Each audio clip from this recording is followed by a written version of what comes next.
So why go on a field course? Because we study biology, we study life, and the best place to see life is out there in the wild, because many of the things we want to study are, the wild processes in biology.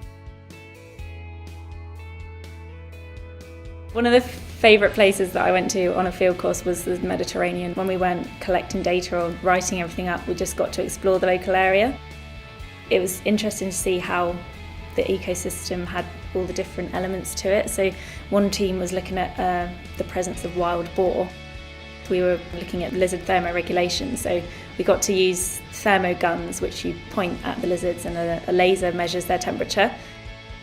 All the field trips that I've been on are good for me because I like being able to apply this stuff that I've learned on my degree and do it out in the field and not just do it on paper. And the beauty of a field course is they all stretch you in ways that you've maybe not been stretched before, and so they give you the opportunity to get both job skills, life skills, and have a really good time.